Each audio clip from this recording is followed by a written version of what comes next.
J'ai dit à Devos Kitoko tout à l'heure que nous voulons cette unité pour chasser Félix Tshisekedi. Et que les restes des choses, on verra après, nous ne sommes pas encore dans la période électorale, tout ça, ma plateforme électorale. Ici, dont il s'agit, tout ça, nous force ensemble pour nous faire face à Félix Tshisekedi. Et ça, il faut un discours beaucoup rassemblé. On a besoin de tout le monde. Na eloko oyo. Tapoter live et partager, je lui ai dit ça. Je vais appeler Martin Fayoulou, je lui parlerai. Dans un peu libre d'esprit, je dis à tout le monde ce que je pense. Parce que je trouve que le Congo de demain, ils vont dépendre de Moutouté. Il faut tous avoir place, tout kota. De personnes ne vont nous prendre à côté biso côté ça. Sinon, tu vas là soumis naïe. Donc il faut biso to bunda pour tous avoir place. C'est ce que moi je suis en train de faire. Hein. Donc je crois à partir du mois de décembre, ma action ni na mouvement na biso MCAC na Congo, ma action na mois de décembre oyo. Vous allez voir un peu to banda ba commune to bandi na lembanga ba et to de chaque commune. Bref, on a dit réunir déjà ce travail de fourmi que je faisais et nous allons commencer dès ce décembre. On va Namir awa trubanda ki telle commune basalibo telle commune basalibo et toke ti to côté na ba province première province to côté aux no Équateur ba Congo Bandundu les trois provinces wana beaucoup na ba action autour ça là parce que c'est un travail qui est tout ça liango et là je crois c'est bon. Donc il faut prendre la place, nous devons prendre la place. Ça, c'est ce que je vous ai toujours dit. Ce qui est kenga moko et vous avez passé au kebisonyo surtout, nous avons contourné biso à sa il faut que penser na biso et la peau na Congo. C'est lui qui prendra le pouvoir cette fois-ci à vous penser na Congo. Nous allons lui obliger. Il faut lui obliger. Vous prenez le pouvoir, c'est pour les Congolais. Les Congolais doivent manger. Les Congolais ne peuvent pas souffrir comme ça. Baza, on va dire assis devant la mine d'or et que on n'a pas si à Osakanate. Les Congolais, ils ont couru, ils ont l'électricité, ils ont il n'y a rien. Tout ça, c'est mon combat. Moi, je ne suis pas derrière les gens. Les politiciens, ma parole, il y a un espoir. Et qu'il y a ma pratique qui nous ne voyons rien. Je ne suis pas dans ça. Je ne suis pas dans ça. Je veux que quand je rentrerai chez moi, na vai na Mbandaka, na zala ngai tazo na ilo na ngamo na somba kuna na vandi na ngai, na yebi ke muto ya zana ba Congo, mutu o ya zana Bulungu, aza bien aussi. Et que voiture ko longwa qui chasse et keti Bulungu. Nous sommes au 21e siècle, les Lomboka, il faut sangana. Nous ne pouvons pas continuer toujours à être derrière les gens. Oh, ok, ils ne font rien. Que des discours, que des promesses bidons. Nous sommes derrière qui, en fait? Le peuple continue à croupir dans la misère. Dans un pays où il y a 40 millions de terres d'irrigation naturelle. Ce peuple plaire parce que Azangi Kolia ne fils que Ndunda. Ndunda est après 2 semaines, Ndunda est boti, batobalie. Partagez live et bandeko tapoter s'il vous plaît. Ndunda est boti après 2 semaines, batobalie peuple a osanga Ndunda Kolia. Peuple a osanga Matembele, peuple a osanga Bikalakasa. Peuple a osanga Masangu et botak après 3 mois. Peuple a osanga Nkunda ou et botak après autant. Non, on ne peut pas continuer comme ça. Donc, ça va comme que ceux qui vont de mingi au bazar qui ça.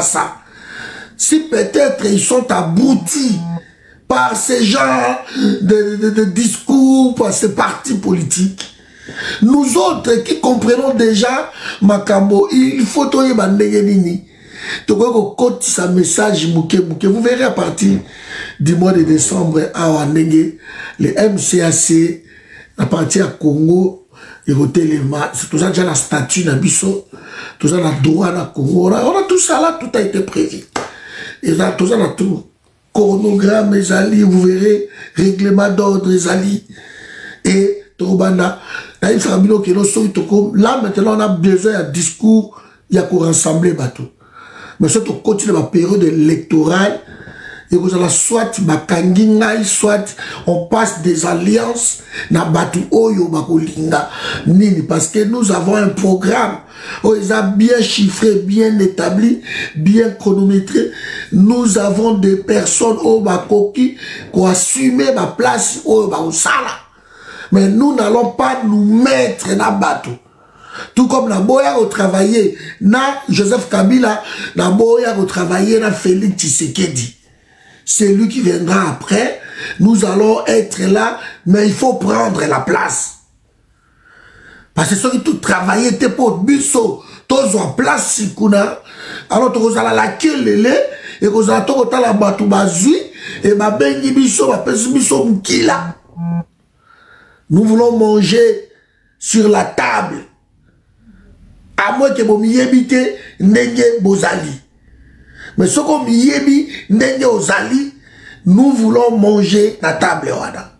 Quand je dis manger, c'est que nous voulons faire partie, il y a ma équipe dirigeante, au Bakoya, pour le développement du pays, et surtout pour penser d'abord na peuple, sinon, non, qui est dans l'aïe.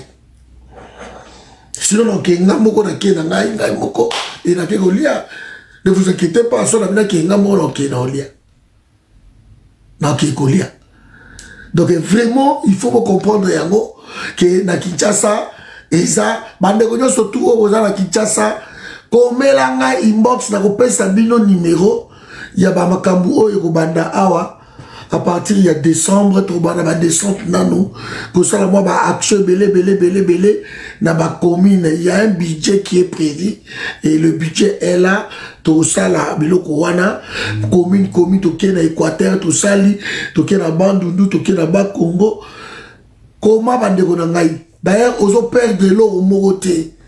Parce que bateau zaka simara bango vision na yo zala derrière bango. Moi je te propose une vision d'ensemble, de s'imposer. Merci de Rolelo. De s'imposer. Moi je propose cette vision là, de décider ensemble. D'ailleurs de toute façon nous c'est un collège où te ça la solo. Je prends pas de décision seul.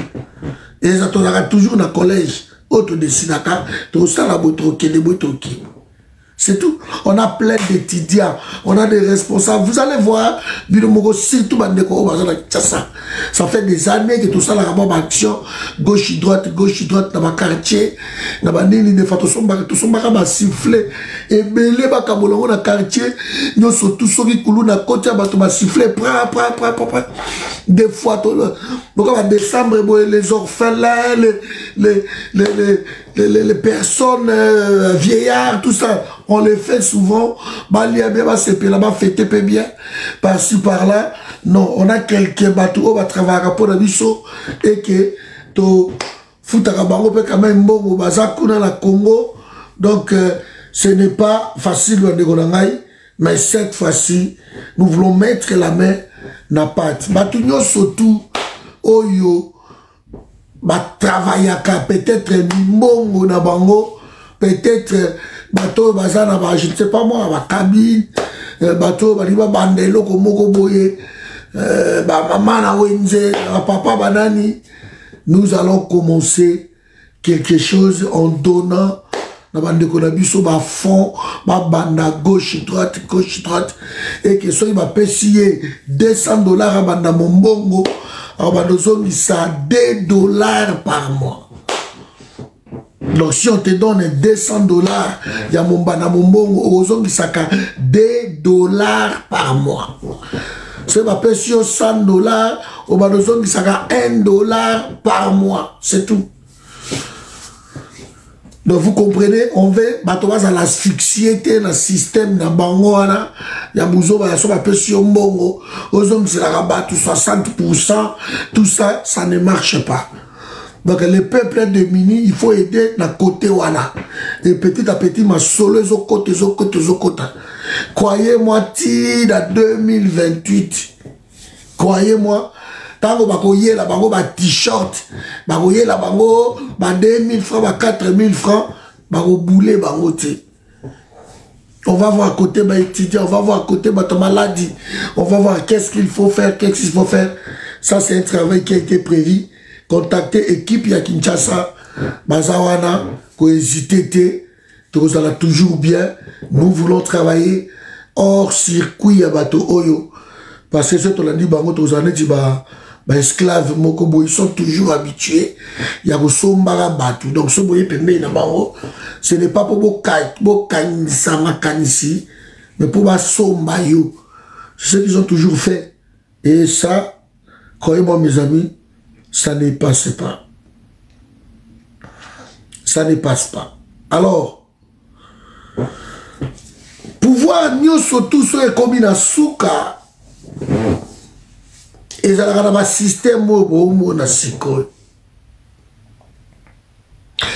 Ma famille oyo Gobanda Nyakeru, Christian Tshisekedi, Jacques Tshisekedi, Roger Tshisekedi, Anthony Tshisekedi, Fanny Tshisekedi, Bazan 9. Ce sont des Belges. Même Marthe Kassalou a s'échappé. Souci na bango bayela ki Congo bayaki kopiye mboka wana baye ko détruire mboka wana. Vous remarquez même que na niveau ya Katanga na ba mini o ezakuna batia bana mura batelema kuna bonsoir Black God batia bana mura na niveau ya ba mine. Alors qu'il y a des mine, ce sont des gardes républicains. Et là, il y a des alors, cette famille que vous voyez, ils ont pillé le Congo comme aucun autre pouvoir et ça là avant Bango. Pourquoi va piller le Congo Nengewana? Baza miibi ya kala. Miibi ya blagite batoy. Na poto awa, misala na bango zagi miibi. C'est des gens qui gagnaient leur vie comme nous. Bah 2000 € par mois, 2400 €, 1800 € par mois. Des Roselyne, Batouana, Nyosotou, des Daniela, Yana, qui ne travaillaient pas. Comme Félix Tshisekedi lui-même, il ne travaillait pas. Abandako Zambongo, il y a CPS. Bon, Moussala Mouketa Moussa qui a sali moi coup de main à pizza. Azimo Mbongo, on a eu un job à été. Tous ces mondes-là sont devenus des milliardaires. Peut-être des millionnaires, des milliardaires. Et au lieu de construire les pays, Bango Babimisi Mbongo ya Congo, Libanda. Souvenez-vous des Ramblais ya Katanga.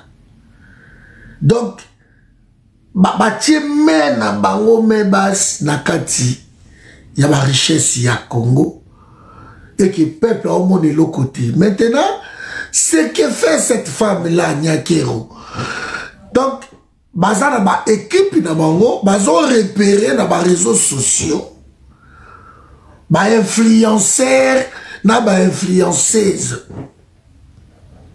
Et on leur paye de l'argent pour passer la rabango, ma propagande. Alors que sur les terrains, Makambo, Bango, Bazo, Loba, ah, ils ont côté. Pour leur trouver des prétextes. Donc, il va tout bako le kawa, topé sa bango chance. Bakuta kimbo ke zaya rodina. Bakuta kimbo ka ceci. Quand vous voyez ces gens-là, les calonges, les nani, tout d'abord pour vous maman Congo, à côté de Moutouna Bango, apparemment. Donc, bango surtout, les gens va continuer l'esprit wana, ya ko plaider pour na bourreau na bango. Que toi tire la bango temps, toi accorder bango moins chance. Tout ça, on ne dirige pas un pays na ba chance. Pays à l'autorité, bande onangai. Pays à l'autorité, il dirige un pays. Le plus riche de la planète en matière première, dont la population manque de tout. Ni l'eau, ni électricité. La faim, n'en parlons même pas. L'insécurité ces derniers temps. Les bouchons. Le quotidien d'un Congolais ressemble à quelqu'un qui est prêt même à côté à en faire. C'est cette famille. Maintenant, ils ont pris tout l'argent du Congo. Ils ont tellement pillé. Et ils ont ramené l'argent ici. La famille Tshisekedi a plus de 80 propriétés en Belgique. Hélas, la Belgique va saisir tout ça. Tous les comptes de la famille Tshisekedi, Belgique, à Rokota Nakati. Qu'est-ce que vous voulez? Parce que ce sont des Belges qui sont au Congo. La Belgique ne peut pas permettre à ses ressortissants d'aller piller des pays de tiers-monde. Parce qu'au Congo, il n'y a pas une double nationalité. J'ai toujours dit, double nationalité, on a recréé problème avec de telles personnes. Mais ne vous inquiétez pas. Il y aura une coopération entre États. Après la Belgique, ça sera l'Union européenne. Hein? Qu'est-ce qu'ils ont pu acheter en France, en Allemagne, en Italie, en Espagne, la Grèce par exemple, la Chypre, ok, même la Suisse, dans ma cadre et accords bilatéraux. Ils vont être dépouillés, vous allez voir. Et ça, c'est de très mauvais signes pour un pouvoir qui est en place. Parce que nous connaissons tous la façon de faire Yaminele. Si les blancs qui vous soutiennent, ils veulent vous garder, bah quand Nabinowana, bah occupez un côté. Mais si vous voyez, à 2 ans du pouvoir, et qu'on décide de voir qu'est-ce qui se passe, pourquoi ma compte est comme une comment Denise Nakero, qui était, je ne sais pas moi, une infirmière ou femme de chambre, ou je ne sais pas, une auxiliaire de vie ici, elle se retrouve par exemple avec 30 propriétés. Ah non! Et c'est une citoyenne belge. Il faut enquêter là-dessus. Voir comment elle a pu obtenir patrimoine et modèle Lewana. Il faut bailler. Comment Anthony Tshisekedi, un petit jeune zinzin, c'est lui qui passait ici dans une école spécialisée. Et Anthony Tshisekedi peut se retrouver aujourd'hui millionnaire avec plusieurs propriétés en Belgique. C'est ça des questions. Comment Jacques Tshisekedi, comment l'autre là, Tshisekedi, les gens qui se donnaient leur boisson tout le temps ici, qui n'avaient rien. Et du coup, ils se retrouvent dans le patrimoine. Il y a plus de 80 propriétés en Belgique, avec des comptes bancaires bien garnis, où il y a plusieurs, des millions et des millions de millions. Donc la Belgique serait complice de ses ressortissants d'aller voler au Congo et de ramener ici. Alors cette histoire va plainte et Kotaki. Et c'est là la Belgique a décidé. Maintenant, il y a Kokota na ba compte wana koyeba mbongo yuti wapi, wekindeki wapi. Vous avez acheté quoi? Non, on a acheté, je ne sais pas moi, un manoir à Waterloo. Où est-ce que vous avez eu l'argent? Qu'est-ce que vous avez fait? Qu'est-ce que vous avez... Tout ça, ça va être épluché gauche-droite, gauche-droite. Et vous allez voir comment, surtout, diva là,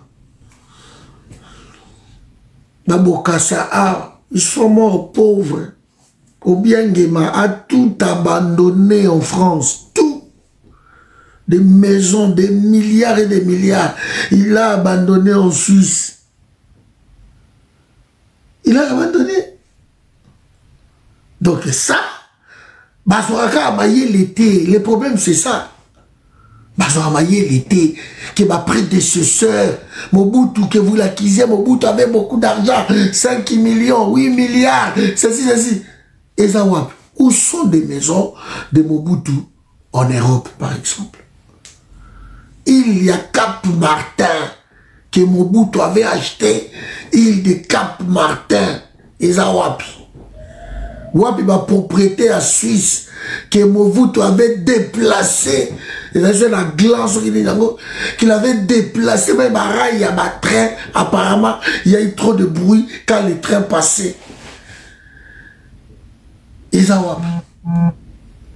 Oboto la bango tout. Dans l'histoire de l'humanité, beaucoup de dictateurs comme de Félix Tshisekedi sont finis pauvres. Pauvres. Les gens qui ont volé à l'époque de Mobutu.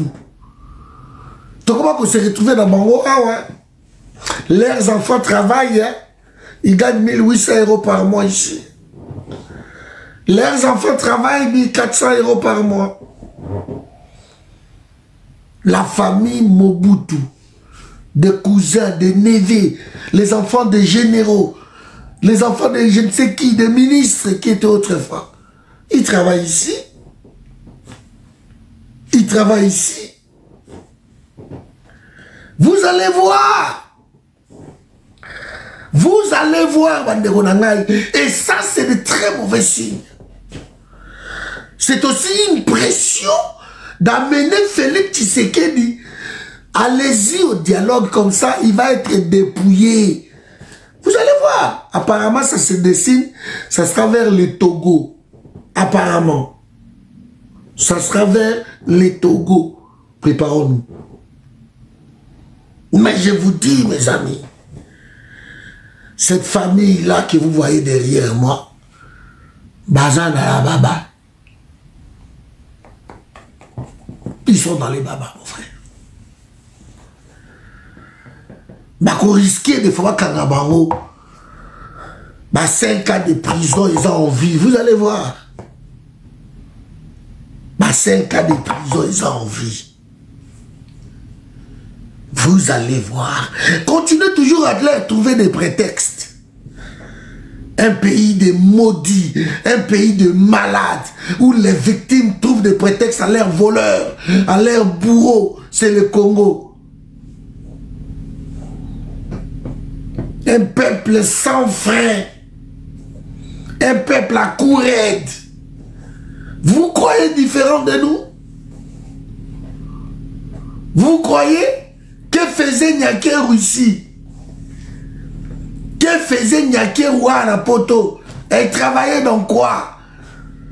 Roselyne Mombo, de Daniela qui peut se lever du jour au lendemain à Sombinda quoi na ce qui na Road Saint-Genèse 1 million d'euros.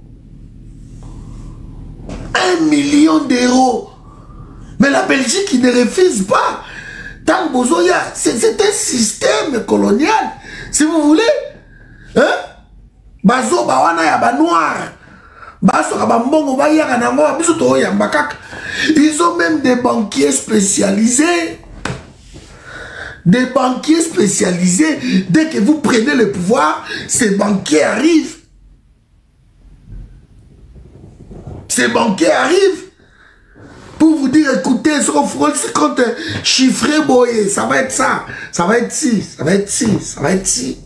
Des banquiers spécialisés.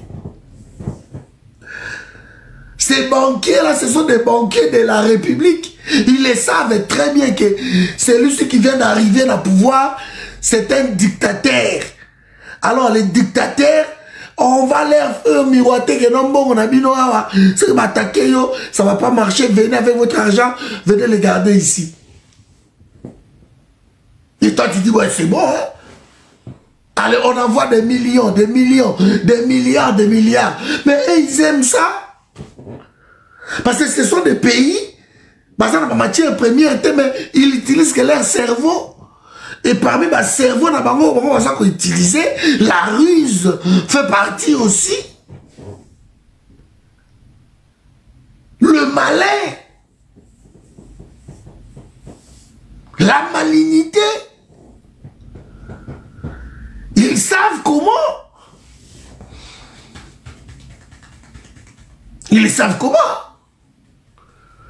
Surtout, que Félix n'a pas confiance. Même il a armé la mission. Il se fait garder. Pas par vraiment la garde républicaine, mais par le mercenaire. Vous allez voir. Partout où sommi biloko na bino, awa. Ba okanga yango nyosutu. Une façon, il y a pression. Je demande à tout le monde d'en parler. Côté pression, parce qu'ils nous suivent ici sur les réseaux sociaux. Tapotez live, partagez. On ne peut pas abandonner les pays dans le niveau où ils sont. Kinshasa aujourd'hui, ils ont ressemblé à porcherie Mokoboy. Kinshasa est le localisateur. Bino Bozoli Ambongo. Nyake c'est une très mauvaise femme. Nyake Ayebi, bah, où ma famille nini. Ayebi, qu'est-ce qu'elle faisait ici? Nyake va comme le long millionnaire. On a acheté des manoirs en Belgique, des châteaux. Hein? C'est pas possible. Qu'avait Félix Tshisekedi avant, comme président de la République? Les Belges le savent. Bah, il dit que Félix Tshisekedi n'avait rien. Félix, il vivait comment? Bah, Yebi. Il le savait. Vous allez voir. Si c'est un faux débat, mon cher, va trouver de vrais débats ailleurs. Va dans d'autres lives là-bas, vous allez trouver de vrais débats où vous allez dire Fachi Béton, où mais là, Fachi, là-bas, vas-y là-bas. Ici, nous, tous un débat modèle. Faux débat, les gens qui ont volé de l'argent, au lieu d'investir au Congo, qu'ils viennent investir ici. Et toi tu dis que c'est un faux débat? Ah non mon frère. C'est dès qu'il est début, vous allez voir. Après la Belgique, vous allez voir. Peut-être la France va ouvrir bientôt aussi. La Suisse. Parce que l'élo à l'ère de l'internet, c'est fini. C'est fini. C'est fini. Donc tous ces voleurs-là, on veut enquêter sur eux. Ils veulent enquêter sur eux. Le sako bokulaka ikala. Ils veulent enquêter. L'enquête a été ouverte, mes amis. Vous allez voir. Parce que moi je trouve que dans l'âge, il y a Banya, Oyo, Félix Tshisekedi. Si on a 1 million, 2 millions, il y a 100 € par jour, par exemple. Si vous avez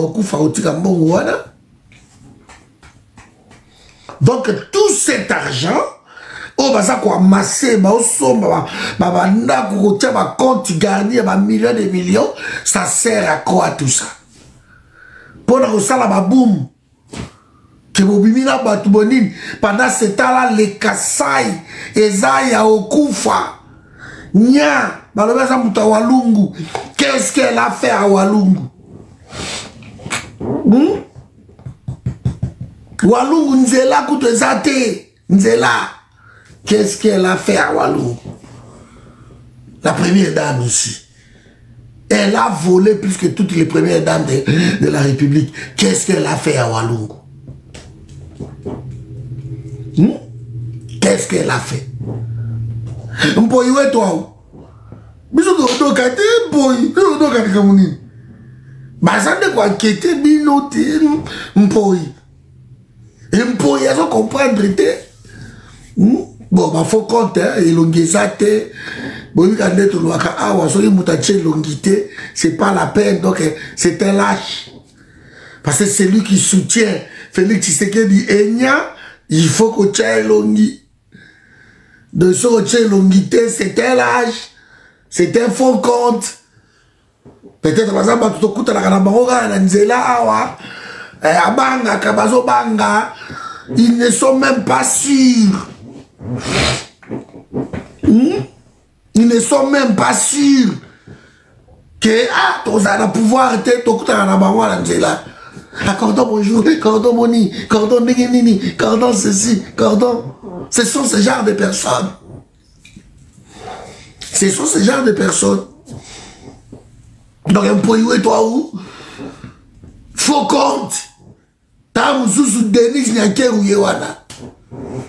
Alors banga bobima, tam sous Nya, yemo tam sous Roseline, tam sous je ne sais qui. Mais ah wala panelo yo, bo doka, bo somba bisuti. Bo somba bisuti. Nya ba oboto lo nyoso tu. Ba oboto la yo. Eza era ba zaiko to bana ke kobina ka biteko na zaiko ke obeto bete te komba oke te komba ba tile na video nya dilo ka reste soute bana ko mutu nyoso tu o ya cha ilongi na yete eke aye a po kumisa ka Félix bolo belaka ye ka zalash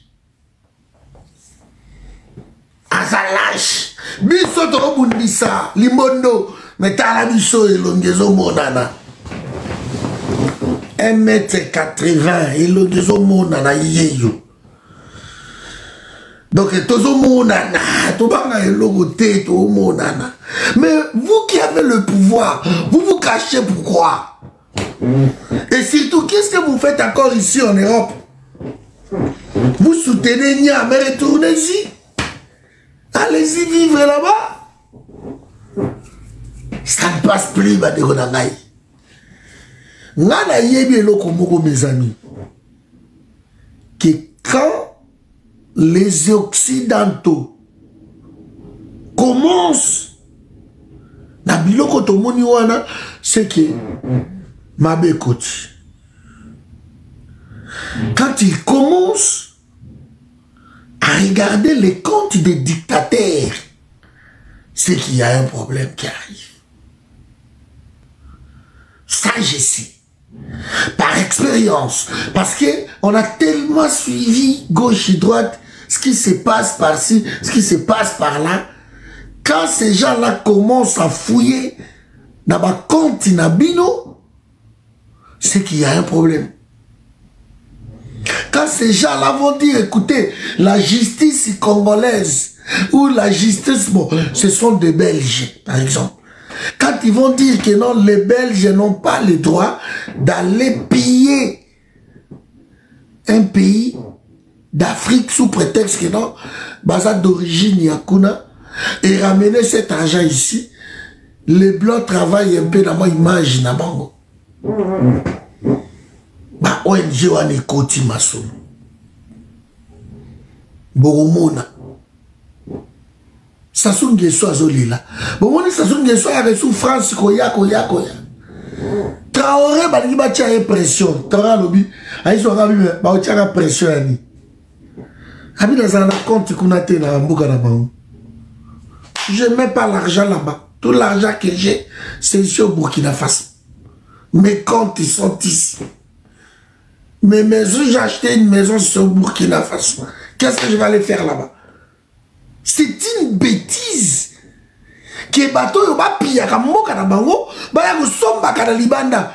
Et vous les applaudissez. 80 propriétés na Belgique. Vous savez ça coûte combien? Mais c'est des milliards, mes amis. Des milliards. Et vous les applaudissez?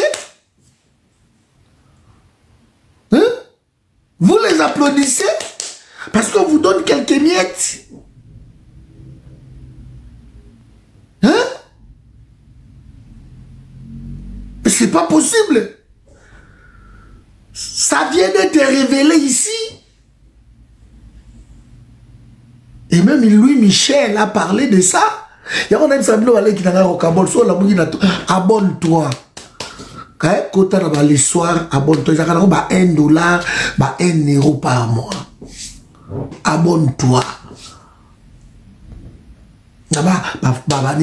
Abonne-toi.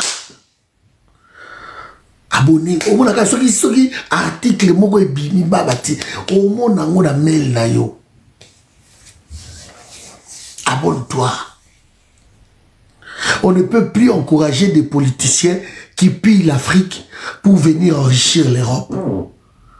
Il faut refuser ce genre de politiciens. Regardez pourquoi Traoré na Goïta va travailler bien. Regardez pourquoi. Regardez pourquoi. Parce que bango jamais la pression moko venant de la France. Parce qu'ils n'ont rien en France. Tant que bana na bango ba otanga na poto bona ba politicien ba komi na mbongo ba tindi bana ba ke tanga ka na poto, il y a un problème. Boye ba tonga ba université ba école ya malonga te na mboka parce que bana bango ba tanga na poto dans leur tête que leurs enfants vont venir remplacer bango et que le peuple continuera un aboutissement généralisé. Alors nous sommes là maintenant. Nous sommes au Congé de Bamongo Balubaka Totien, Congé, Tokati. Donc il faut éveiller à ces peuples. Tout ça la richesse que tout le monde a les droits. Et qu'on s'en a réservé quand il y a ma parti politique. Mes amis, ils ne sont même pas au nombre de 5000 personnes. Sur plus de 100 millions de Congolais, ils ne sont même pas au nombre de 5000 personnes qui partagent tout. Qui partagent tout. 5000 personnes. Même pas. C'est sauté. Mais non. Ils ont des jets privés. Ils ont des yachts. Quand ils voyagent, business class, surtout, ils bloquent des restaurants. Je ne sais pas moi, des hôtels, des luxe. Ils arrivent à Manhattan, ils posent leurs valises. Là où moi, steak, steak c'est $120, $150. Et ils viennent là-bas, ils peuvent faire des semaines, manger tout. Au nom de l'État, des frais des contribuables. Ils vivent carrosse, leurs enfants. Leurs enfants sont ici. Les enfants vont ça ma folie libanda. Moi non soki David Mangaya soki nini. Ba komi ko yemba ye partout pour balika ka Fani Tshisekedi. On les chante partout. Ba biso ko moni ba cortège a otambula nango na kisaso kamwe. Tout mais qui est cet homme? Oh abala mwana ya Félix Tshisekedi. Mais tala ba cortège milai. Akochaka loboko wa bimisiba 10 000 apesi mutu. Bazimbo goana wapi. Allez, yo mpoyi ono ya régionalisme oye ya olobino bokodoka mitu fachi azanan. Tala Kasai ne bato basili. Niveau ya nzala. Bokota na Banque mondiale. Botanga. Bokomona ke province o ya nzala. O eleki Kasai ezate. O bana mike ba mortalité infantile ba okuf eza Kasai. Tous les mots de la République. Et pourtant, Kassai, quand ils ont la guerre, Est, imaginez maintenant que la guerre est contre la Kassai. Mais vous êtes terrible. Et vous êtes terrible. Pour la yo qui se connaît, il n'y a pas de Zulu. Et pas de non. Système, guerre ethnique, lié entre Bato Yakabe et Akamwanga. Non, je crois que Melenge, dans ce territoire, il y a un boye. Bazo le la lagi Munkamba. Bazo le la lagi Munkamba. Bonsoir, Seigneur Mané. Donc, les bandits déjà voyés dans la Kassai. Parce que Batakabe et Akamwanga, le coup la Félix, ça a le pouvoir, il va récupérer lagi Munkamba. Et ben de quoi dans le territoire, ceux qui disent Meleng, ceux qui disent Naébité, donc, et ça, il y a déjà Kuna. Imaginons Babilo Koana, et Bimakuna, mais Batoma Okufa. Batoma Okufa. Parce que professeur des Ananzala, merci, The Grill, pour la cadeau, mon ami. Mais vous allez il y a un sacanate.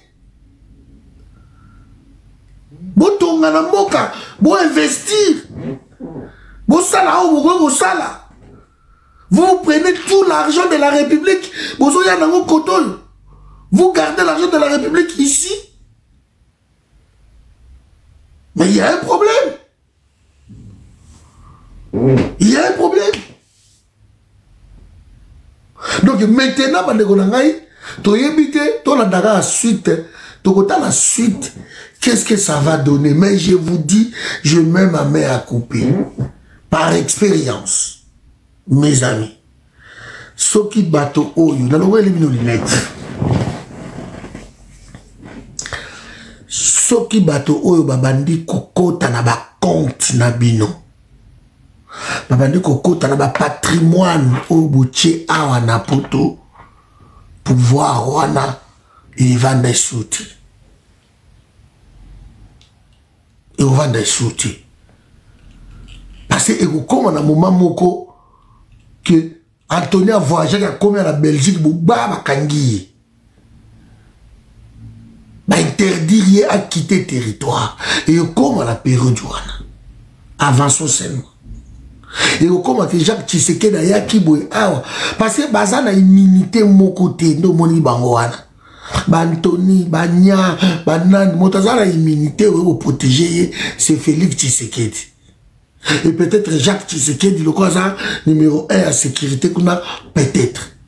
Mais tous les restes, Bozaka Rabana, la président, c'est tout. Bozaka frère naïe. Donc, immunité, mon réseau protégé, bino, ils athées. Ils ont, passeport diplomatique, ils ont immunité. Bazaba belge d'abord, et ils n'ont pas le droit, et Mwanza, il y a un passeport diplomatique, il y a Congo, comme étant des Belges, ils n'ont pas ces droits-là. Bazou en comment? Comment des Belges? Comment un Belge peut se retrouver président, il y a RDC? Comment? C'est ça le problème. Ils vont présenter quel passeport? Passeport diplomatique. Ah mais non, mais vous allez dire, mais vous êtes des Belges, vous avez eu ça comment? Bah on tout bah Belge, apparemment. Même Félix Tshisekedi n'a habité. Ça je dis quand même avec moi, apparemment il est pas à Belge. Mais ce qui est dit, bah on tout bah Tikali, tous sont des Belges. Eh bien, maintenant que la Belgique est au courant de tout ça, et si vous voyez, moi j'ai suivi le ministre des Affaires étrangères belge. J'ai suivi ce monsieur. Azotia Félix pression moko Yakosa Kanate. Bolanda Tipouane. Vous allez comprendre en économie. Biso to tanga kaka mais toi la chouette. Biso to tanga kaka, tout ça vous expliquer bino. Bon, comme pe bato badinga kaka Mindondo, babandi ko contrôler bino. Et ça, c'est makambo ezaka ya grave yango wana so andi ko contrôler bino na mbongo kaka bato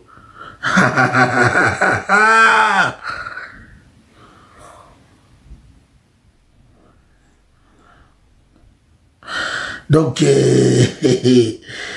makambo ezosala mawa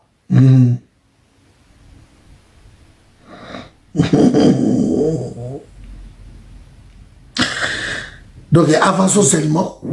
Donc moi je crois que les choses vont commencer à bouger. Et si les choses bougent, on a justice à Mokoyo, Togotal. Tout sur la mort rapidement. Parce que comme nous sommes vraiment malades, grippe, ils ont mis aussi la tête. Je n'ai pas le choix. Je crois que ça, c'est vraiment un très, très, très mauvais signe pour Bandeko Nabisoyo. La canne, les Camerounais, les Burundais, en Belgique, il y a qu'on fouillé, les locaux, la bateau, la canne. Qu'est-ce qui se passe? Oui, Cordon Ngapé, Nazaraka Bonne, na libre Belgique. Natanyango et c'est grave. Mais avant de commenter nous au Libre Belgique a commis, na panel oyo ngala lobaki yango na ba président nyonso baleka na Congo ezana muntu ayiba apia Congo te koleka Félix Tshisekedi.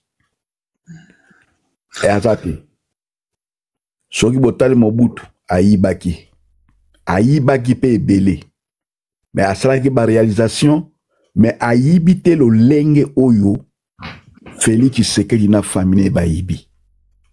Vous allez voir que famille Mobutu ba Congolo banani bazaki beaucoup plus na ba affaires commerciales. Makambo etalaki ba mini banini non. To tikala koyoka te. Bazaki na ba cop na bango. Mais oh, il y a côté des mines. Parce que quand on parle des mines, c'est ça même le fondement de la richesse à Mboka. La RDC, force naïe, oyo eza lokola pa poumon naïe lelo, eza ba mine wana o mona wana o bango bazo kabola faille mobimba. Donc tout le monde na ba koko li, ba joie. Revenons à oyo Libre de Belgique a commis. C'est grave. C'est grave. Uniquement la famille qui Tshisekedi, cousin, fils, neveu, première dame. Donc, Bango, Félix Tshisekedi lui aussi, c'est grave dans ce épisode. Mais c'est que, je suis en train de lire parfois, ma réaction, Bandeko, au coma. Et moi, je ne m'étonne pas parce que il y a trop de moutons, vraiment des moutons. Je ne sais pas si ce sont des moutons tribalistiques ou soit ce sont des moutons bêtes ou animaux, mais il y a trop de moutons congolais. Aucun pays au monde, bazo yibaye, bourreau nae yazo kumisa ye, azo défendre pays. C'est incroyable. Mais s'il faut voir ça seulement au Congo, et ces gens-là, oye bazo le babongo, ils sont plus pauvres, plus malheureux que Yo Cordon. Bato ba okomawana. Ils n'ont rien, absolument rien. Même ceux mêmes qui vivent en Europe. Et la plupart des cas, basés en Belgique, basés en Canada. Ou peut-être en Canada, mais il y a la pauvreté au Canada, dans les milliers congolais. Comme en Belgique, comme d'ailleurs partout. Hein. Mais au moment de Bango, là où les gens sont en train de parler de problèmes très sérieux qui rongent notre pays, Félix Tshisekedi n'est pas venu pour gouverner. La preuve est qu'il ne gouverne pas. Il pille le Congo. Il pille le Congo. Il vole. Vous avez posé une très bonne question et belle. Anthony Tshisekedi, par quelle magie est-il devenu millionnaire? Cordon, François Hollande est entré en tant que président de la République en France avec 2 millions d'euros. Il en est ressorti avec 2 500 000. 500 000 wane outra banda kunaye, na ba bien naye privé et côté ba bénéfice. Posez la question. François Hollande avait fait 5 ans. Posez la question. Félix Tshisekedi est entré en tant que président de la République démocratique du Congo avec combien de millions? Il n'avait même pas $500 sur son compte. Alors, regardez aujourd'hui. Où a-t-il puisé il n'a pas bien fortune, même pas au-delà même. Où a-t-il puisé ses ciels? Paradis, alors qu'il a appauvri le Congo. Ils sont en train de mentir aux gens qui vont construire alors qu'ils pillent, ils volent, ils ne font rien. Mbongo ba Congolais yango ba comme ça en Belgique. Mbongo ba Congolais yango comme bandako na bango. Mbongo ba Congolais yango le comme ya bango. Non, quelle que soit la durée de la nuit, le soleil finit par apparaître. Les Congolais vont ouvrir l'œil. Et je crois que Karanenge Yolobi. Mais histoire peut-être que ça va bangote. Histoire étant que ça va bangote. Même seulement, même via Félix faisait en danger. Vous savez pourquoi on a tué Kadhafi? Vous savez? Parce que lui, il va donner des millions. Na ba Belge moko boye pour pas soutenir rien, pas couvrir rien. Et c'est là aussi qu'on fait la porte cimetière naïe. Parce que les gens sont biso ba Congolais de la plupart de biso ba lokola ba petit poisson rouge. Ba o ba la kamimi ba tchakbo ba aquarium. Ba bossa na kanoki. Ils oublient très vite. Bokassa. Ba bi Bokassa sa nani? Ah. Oya Tchad. Nani Hissène Habré. Vous savez comment Hissène Habré est devenu? Où est-il mort? Hein? Duvalier, Yannin. Ya Anti. Vous savez comment est-il mort et comment Kanga qui est le Soso Bamémétina Centrafrique. Vous savez combien de millions et de milliards avait-il ici en Europe et aux États-Unis? Et moi je me demande qui est Félix Tshisekedi? Quelle force a-t-il? C'est un accident de l'histoire comme président. Au lieu de travailler comme avait promis son papa, leur parti, alors que c'était des escrocs politiques. C'était une idéologie d'escroquerie politique au Congo pour mentir aux Congolais. And that's the drug. Hein? Afin que va s'enrichir, va appauvrir les Congolais. Ils sont venus avec les discours de la démagogie. Alors qu'ils préparaient les terrains pour qu'ils viennent piller les pays et ils les pillent systématiquement. C'est ce qu'ils font. Ils pillent les pays systématiquement.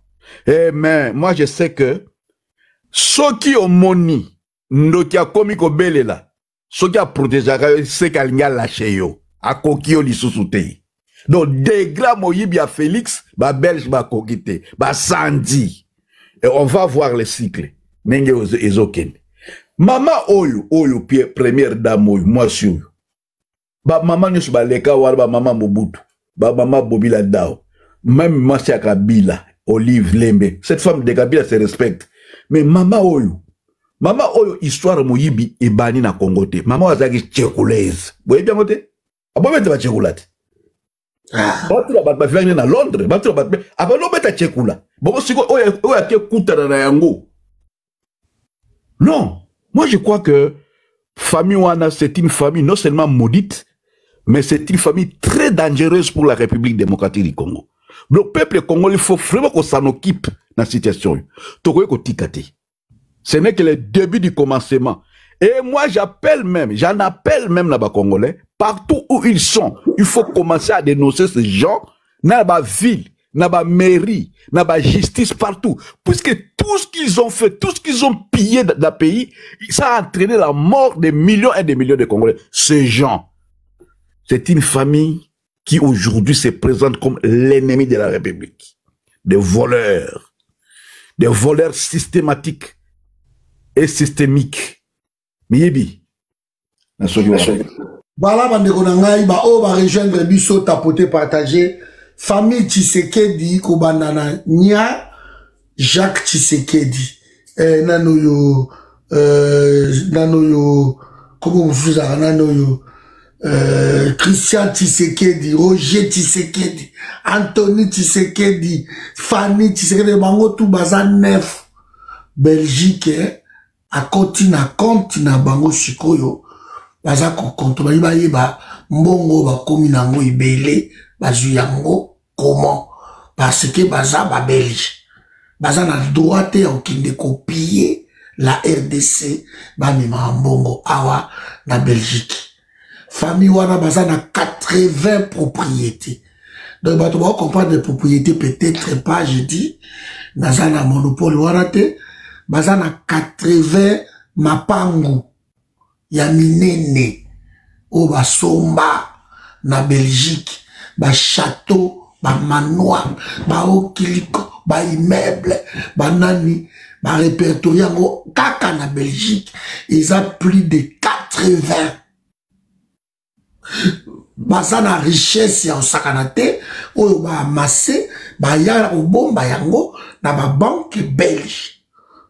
Et la Belgique sikoyo a décidé que batala bakanga biloko wana lokola bolinya kotanga te etali bino me biso tangaka bokende na libre Belgique bokende na Afrique Intelligence bokende na tout balobi yango partout eza ruinda et balobi que la famille Tshisekedi baboyi ko commenter parce que bakende ko kutana na bango po ba commenter yango baboyi ba commenter na bango eloko moko te donc awa ni rien ba lobelo eloko te balobi yango ke bango ba lobela bango eloko moko te donc la famille Tshisekedi ba lobelo eloko te problème ezalité boki mutanga eza wana lelo toza awa mpona babotola bango okabols bazimbongo yo wapi bato.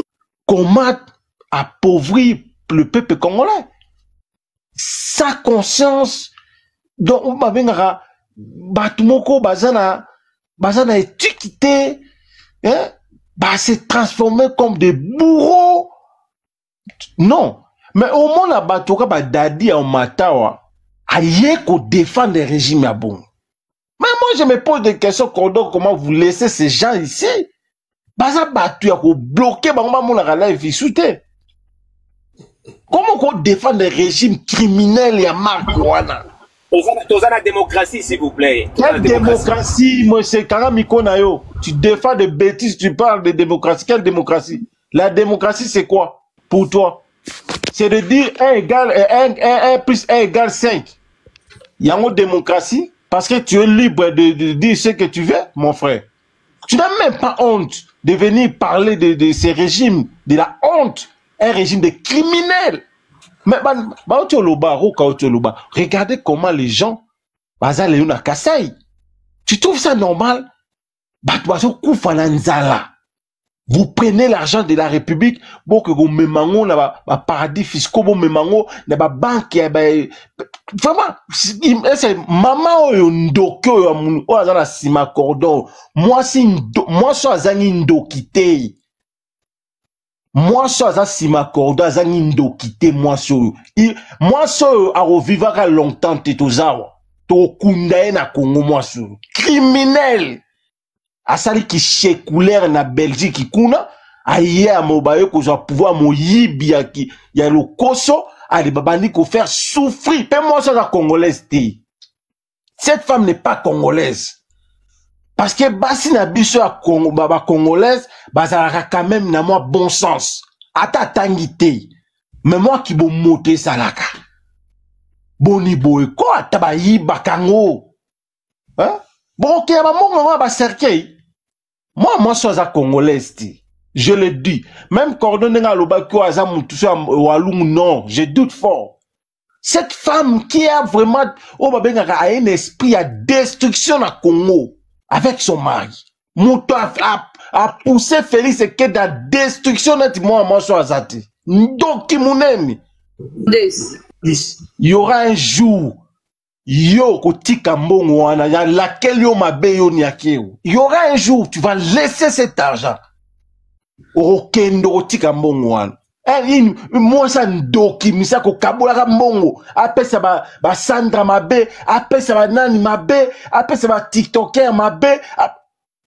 Elle prend la République comme o ba benga ka poubelle ya ko lokota ba biloka donc ça veut dire que ba tumoko baza redevable na rien toye ta tourna biso la Kabila aliaki biso to liande to lingi to fete nde to lingi paye komi o ba benga ka nanga roke Congo lelo so ke Congo lelo mbule bandi fo luka bar otema na bar pona ndako kude ego indela il faut luka bar na ba ville ono luki bar mo batama parce que maille partout mais regardez des montants exactement la Belgique a raison moi je pousse encore mon raisonnement très loin France Allemagne y compris d'autres pays va procéder comme Belgique va sceller ba compte wana ba sele ba zombo ngwana to kabeli bango yango eza mbonga moyibi ba sele yango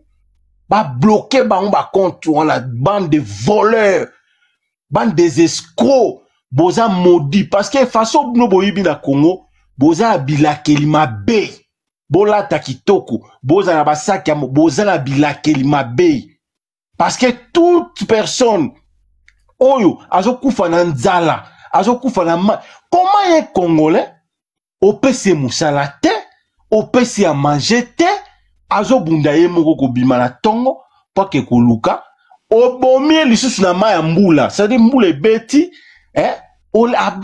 ado akufi na mbula bande ko na ngai c'est-à-dire que Congolais est devenu inutile dans son pays akufi ne na mbula c'est-à-dire akufi na nzala te akufi na mbula ebeti akufi à cause de ces folles ici qui est derrière cordon, à cause de ces fous imbéciles à Félix Tshisekedi, au moment où le président baboula foufou na moutou, dans sa tête il y a que de boules de foufou, de pondou et de ndakala.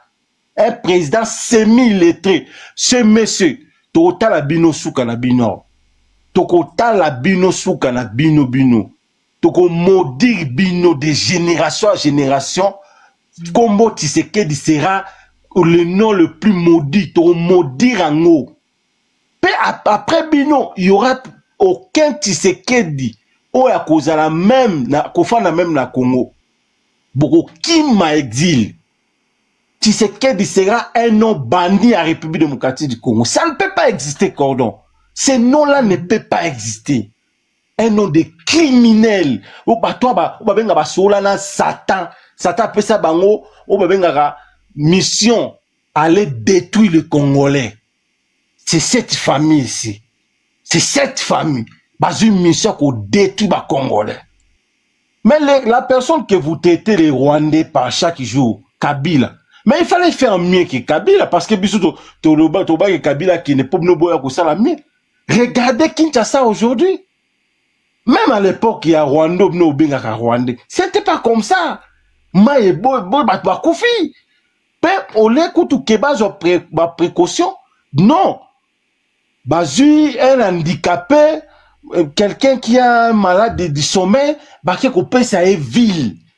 ala la kabapongi un handicapé moko boye asanaye soki ba pesi ville parce que azaka soki famille ya mama soki mart un insensé ala la rane bo pesi ville allez mboke kufi donc mbule komi mboka Kinshasa ti et ça la même érosion qui donc Kinshasa mo majou surtout la muki mbule beti bo me Kinshasa mo mbezindi allez token.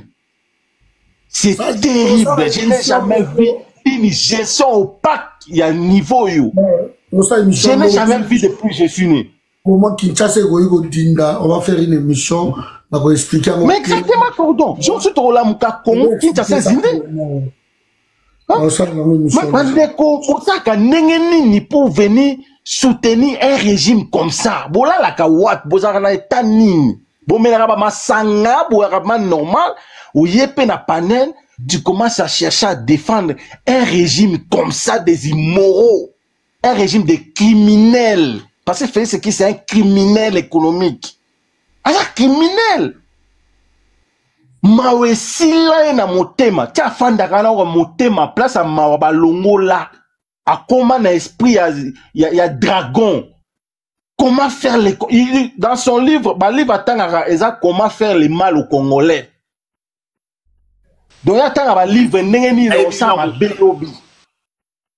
un démon à personne. Que ce type, vraiment, même dans ma travail, on a caché que ça m'a attaqué. Niveau, on met la champagne, jour on a évité. Cordon à ceux qui on a merci. Merci. Vous avez compris qu'il y a vraiment un canard, alors je lui ai laissé parler. Moi, il pas. Merci, Cordon. La famille. Ah, papa, maman, ça a toujours une importance. Hein? Maman, ça très importante. Maman, le rôle de Denise, il n'y a que mon yibité. Hein? Bozola de longi à moi, soyo, oh, y a-t-il longi loko la bon samaritain. Donc, on dirait moi, si mon kobo y a sa vierge, on dirait ça, ayebi masu moi mokilité. Njokande mo yibi penza ya makasi.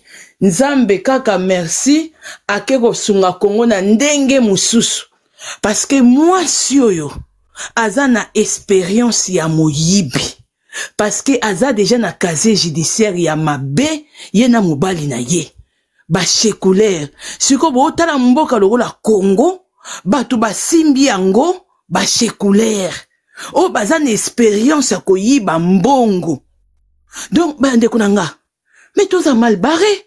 Parce que tozwa Olive Lembe nandenga ki première dame to kende na soki ata Gisèle Mpela ke bazala ki na Félix te bande ko nanga nandenga mabete ki doza moyibi boye elinga ezala te Denise Nyakero a casier judiciaire ne se beba même ibana na Londres bayi ayiba muka nini identité ne kune kufa kaka pona makambu ya boye baye na Belgique ndenge moko siko moi si aboya eu vraiment occasion ko la première dame na mboka lokola Congo bokanisa ko sala nini parce que déjà même Bible zolo ba une femme sage bâtit sa maison.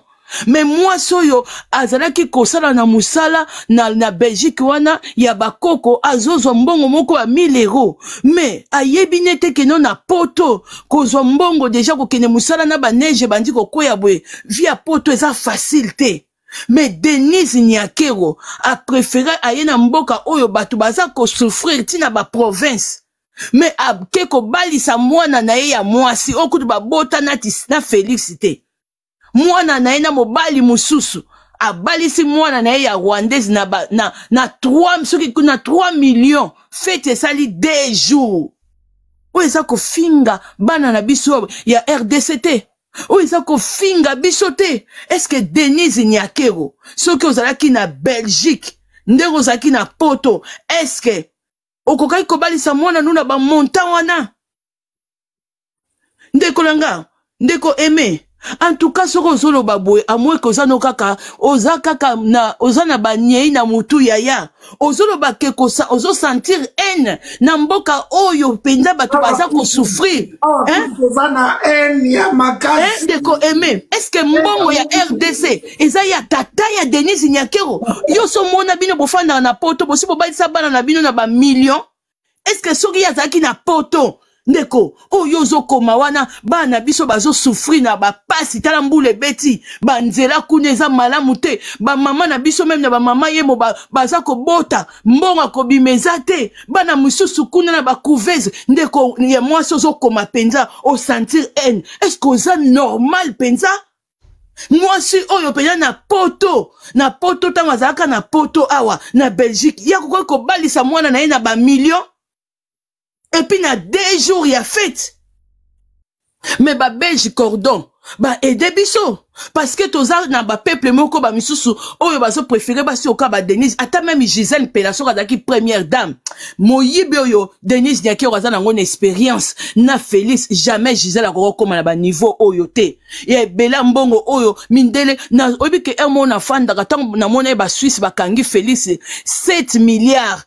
Nabi mais Félix oyo azo exemple ya Mobutu te hein donc to oyi ba mbongo nyonso to bango ba bombi libanda eza nango perte bakokanga ngo donc mindele wana nde eza wana bakopesa ni o Denise Nyakero o to famille Tshisekedi babio te toti data Antonia kezwa mbongo na kata bakopesa yete donc erozala vraiment na ba téléphone ba belge papa ba bengi mbala moko ale bambongo wana surtout ekoka ekomi na bango kuta ba mindele ndenge bakangi ya bango boy mais mboka lokola Congo batu baza ko souffrir même ata soki tozu même na Kasai wana mona ki soda wana oyo publier cordo esali na pasi batu baza ko souffrir mais siko ozoko mona que non mwana mwasi oyo ye mutango kozala exemple parce que na poto awa botu bande kona bino bazokende musala na batongo bazoyo na malili me mutu azokende kosala kaka po akotisaka même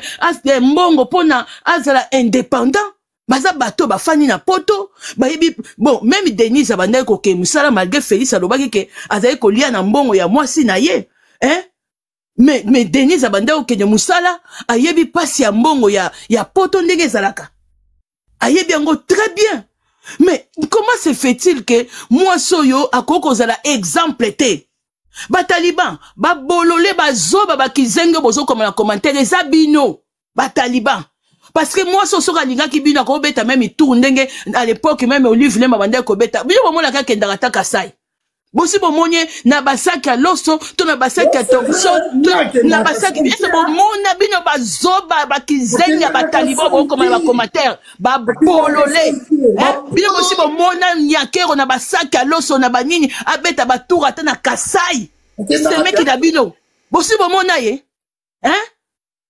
ba obozo ko komaka oyo bazoba bakizengi même Denise a comprendre que famille aime suba na bango baluba na bisote ndeka loba rappelle que maman na ekuna angolaise 100% donc basana bango bazombo ya malaji kuda baluba ya malaji parce que moi sur première dame na bino il fallait enseigner bino quelque chose il fallait déjà akendaka kuna Kasai kuna eza ko pola kuna bana kuna baza ko souffrir ba maman na biso kuna baza kuna ba maman basi ba koli akendaka ta ko tala bango te mais yake asalaka abanda usana na Belgique na ba homme te place ba kokoti il fallait que nata asalata ninya ya ba homme kuna ya ba koko kuna tongeli bango kuna surtout ba maman na biso na Kasai wana bosi bo mona ye akenda kuna asa kenda kuna akenda te po anatina na bino te anatina na bino te po na mutu na bino Bataliban eloko moko ezate ba bozaka kana bozoba na mutu parce que batu bazoyiba mbongo boye oyo mindele bango mo bakomi ko ganga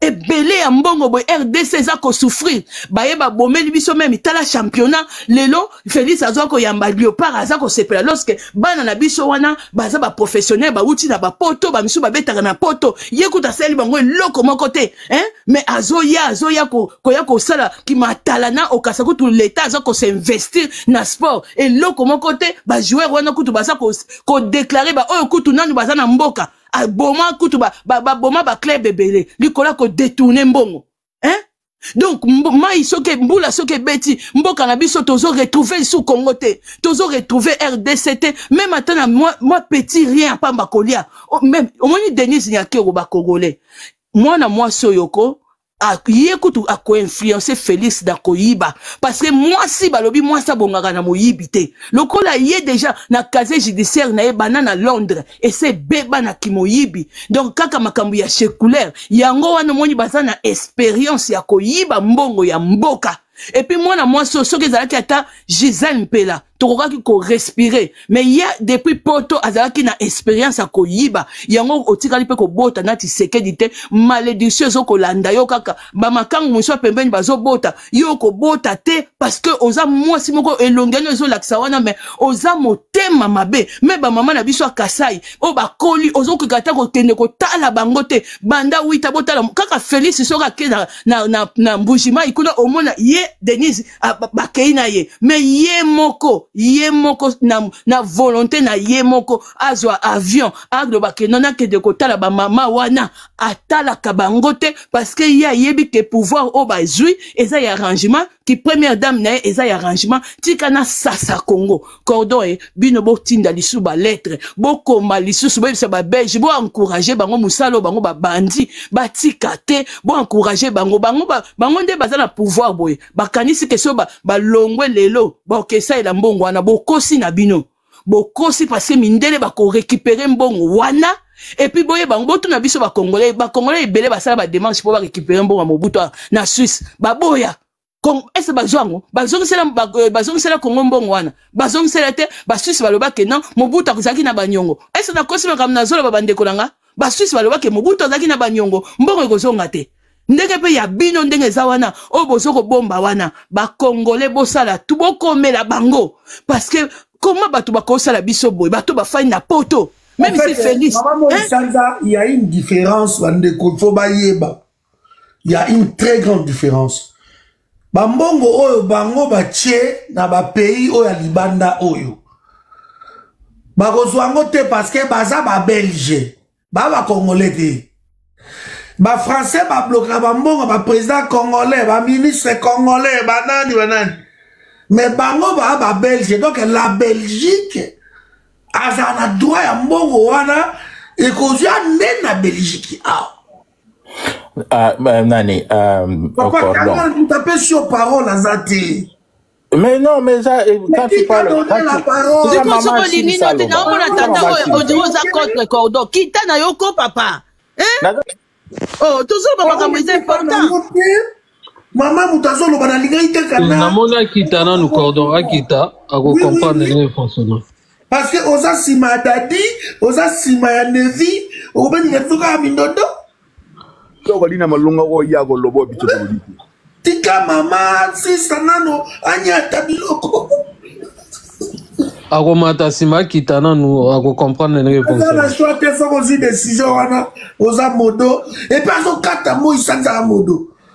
C'est que bazaba taliban ba on balingaka makambo boyete donc ba congolais RDC eza erreur grave kotika Félix Tshisekedi même 8 ans to 7 ans ezali erreur grave toyebisa kibino bino ba congolais bolingaka kaka Martin Fayulu ndazo bino abimisa bino libanda non peuple azala boyete un moment donné bon mona ke muta uti poto non même Félix Tshisekedi na famille na ye na ba Roseline yo banaye comme makadi lokola mama sombelanga yo wana okokendaka na ba marche awa tozalaki awa ba papa songandila ba cordon baza soki marche ezali Roseline ozo comme makadi na crêpe lokola mutozo kene ko sala clip na boziana o misenge tala nanu misenge o misenge na bonanga misenge Roseline na ba crêpe wana bandaki kolata na ba kadi wana ozali komema wana on dirait ke kozwa biloko kuna na Caritas yo bosani vraiment que non passe wana ya poto hein o bosani ne bonne ko vivre ozoso mongo assistant social mais bino bokomi kuna ba carré minière bo botoli ya batunyo surtout katanga ndenge za wana komi ya bino donc bino il faut bo diriger nyo surtout boko donc na même ko to kasa yango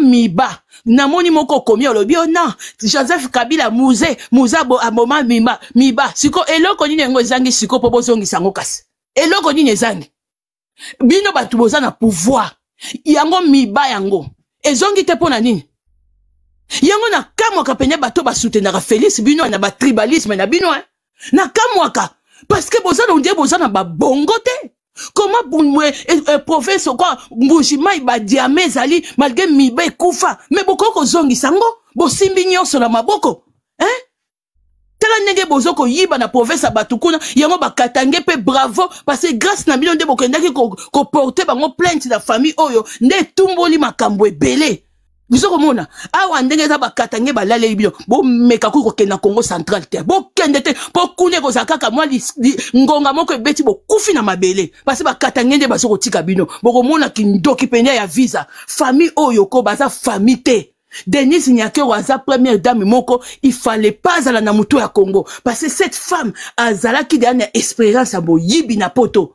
Donc ayeba ki déjà ko yiba ko sala ko beta ba signature ba chèque. Ba vraie première dame ezala ka moi sur Gisèle Pella Olive Lembe po Olive Lembe akoli na na potote mais Olive Lembe na mbongo oyo po Denis Nyakero afutaka ba chroniqueuse ne na yoka ka bango na ba internet Olive Lembe yo yiba kole oyibi kole ka mama Denis wana za po ba mbongo ba pesa ka bino basa ba congolais bo liaka mbongo mwasi oyo yango moni bolobaka ba n'importe quoi Denis Nyakero kaka na moi pe d'état basali ayibi même koleka même 18 ans ya ki première dame ya Olive Lembe pe alata kabiloko moko ya cher ba collé ya cher au moins ka collier o mukebo mais ce que tout ni pris nango ezali sous cher koleka Denis Nyakero azana mawa na bisote Gisèle Pela aza kokoki kozala na compassion ya mboka na ye et puis akozala jamais na expérience ko yiba net Denis Nyakero azana ngo donc bande kolanga toza na problème sérieux mwana mwasi na mobali da ya séculaire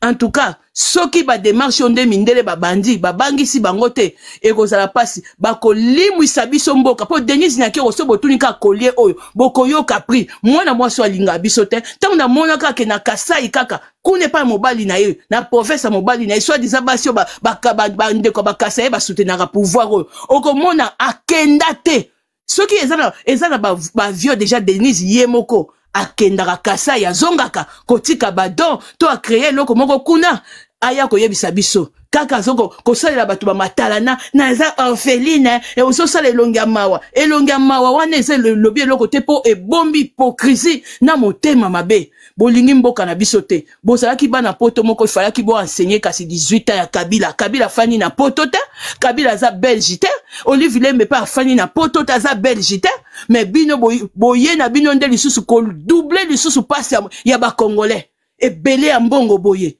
Denis Nyakero yoko futa yango ata ndele nde tozoloba eza mbongo ni ya ba Rwandais te eza mbongo ya makila ya bande ko biso bazo kufa oyo ba congolais pe ba kufa donc etilelo tozoka passe bande ko biso mboka ezo bonga te Denis Nyakero ba collier wana ko limwa yo kaka boye e ko limwa yo kaka boye ba bijou wana ko zo même pas temps ko kende nango pe te na Rwanda okozwa te parce que ba congolais bazo télématé balingi ne matin faulu ya ko télémisa biso pona intérêt na bino moko faulu ya ko télémisa bino ba posa musuba ya ko télémisa bino non peuple azala boite peuple azala boite bino moko fallait bo téléma bo chasser ba miyibio ba mais nyoso to ende ngeza la te bazo yiba koleka même Joseph Kabila Denis Nyakero première dame moko ya lokuta ya mabe to rataki première dame ya mwana mboka na biso moko Gisèle Pela.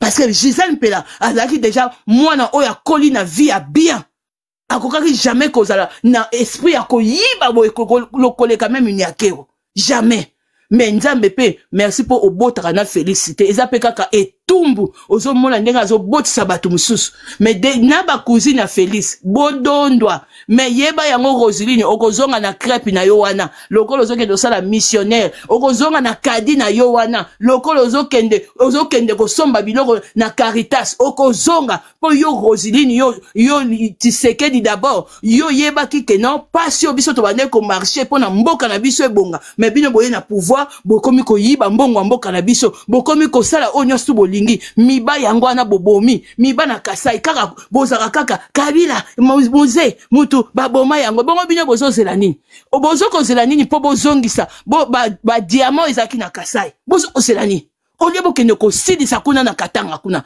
bravo bakatange wage bazoko yiba mais bofundi bango na pays na bango parce que ce sont des Belges.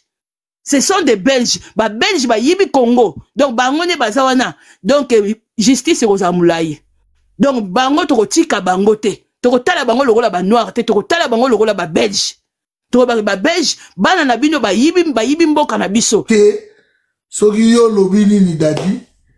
Mais nya na famille Tshisekedi dans les baba. Bon, pour la classe. Merci Cordon, à Ndeko Singali Loba. Ah, ok. Because à l'accord. Ok.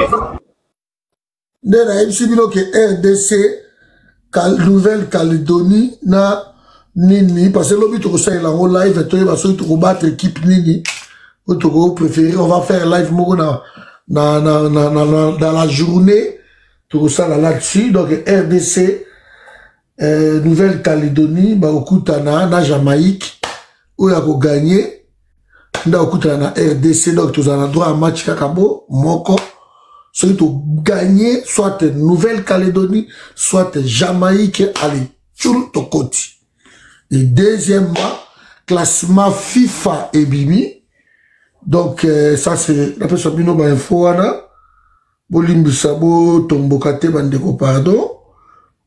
Donc, dans le classement FIFA, la RDC est gagné 4 places au lieu de 60e et comme 56e. Donc, l'équipe Cameroun. Cameroun a zongi na Simanabiso. C'est une bonne chose, ça. Voilà, Cameroun a perdu. Donc, RDC comme 9e, hein, place Cameroun a 10e. Donc, moi, pour les salariés à Ingeta, ça c'était, donc, bien lobby, mais Dadi Alobagi qui est notre Koumisamo Konzamboka, pour match. Les beaux man, match ya bana na biso ba kombanta ba o bofingaka. Ba koli na mbongo na biso akayu. Bonsoir, vous t'accordons. Ba koli na éducation na biso. Bonsoir, Dadi. Alors, Cordon, merci beaucoup pour notre développement Liloba. Pour la nia, tolika. Merci Cordon, la passion beauté. Maman Moïsanza, Salinga Souci. La passion oui, comment dire, la passion na panel beauté, ainsi que Bao Bazo Landabison a fait. Nazo Bandana, comment dirais-je, nouvelle intervention Nanga, et cause elle est un peu différent, beau supporter nga, beau pesanga chance, to réfléchir. Maman, nana ningi, faut changer combo. Beau pesanga chance, n'a pas réfléchir à 2 fois. Nazo intervention nanga na salango d'une manière un peu séparée. Nazo bandana no na réflexion. Est-ce que toza na loi moko na Congo isa pour empêcher famille présidentielle et ça la business? Ba famille présidentielle oyo ba porter plainte, baza ba officiel ou bien baza ba non officiel. Loi moko so empêcher botu so koza membre de famille présidentielle ou ça la business. Ba porter plainte na ba officiel ou bien na bango nyonso en général. C'est une question. Deuxièmement, ba famille présidentielle, il y a président actuel. Ba zako ba fundi bango pona makambo ba mine. Ba mine wana ezako s'agir na ba mine et donc il s'agit de nos mines, il y a l'état, to eza ba mine privé oyo ya bango. Est-ce que eza ba mine na biso ya mboka o bango bazo piller ou bien eza ba mine na bango privé oyo ya bango? Et ce que eza ba mine na bango baza na mikanda bazwa ki légalement, est-ce que ba futa kampako ministre Amine Nazolo Banine Ponango? Et pourquoi Belgique? Qui question beaucoup on a dadi aux a raison mais batuni bami na Congo et botama depuis nzamba sabo kila. Et tiens Tshisekedi kuta ki wana na ba Mobutu. Ba musée ba yé, ba Kabila ba yé. Beaucoup bango ba bandi business ngo atango Félix ayé. Et beaucoup business ngo ya bango ya rentabilité ou ya ba milliards comme ça. Car depuis Tshisekedi ayé dadi. C'est ça? Et ça, mais tout n'a qu'à cordon parce que ceux qui passent pas qui Amine. Oui, ceux qui passent pas qui. Oui, ceux qui passent pas qui chez Amine. Oui. Donc, il y a des gens abandi qu'on détourne un bon à Fonarève. Car depuis Félix Tshisekedi ayé, ma victime m'a banni. Parce qu'il y a même un détournement pour à Fonarève ici, les coffres là.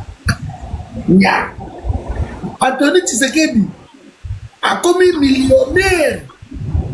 Depuis Tshisekedi a eu des Babenga kagon népotisme. Népotisme.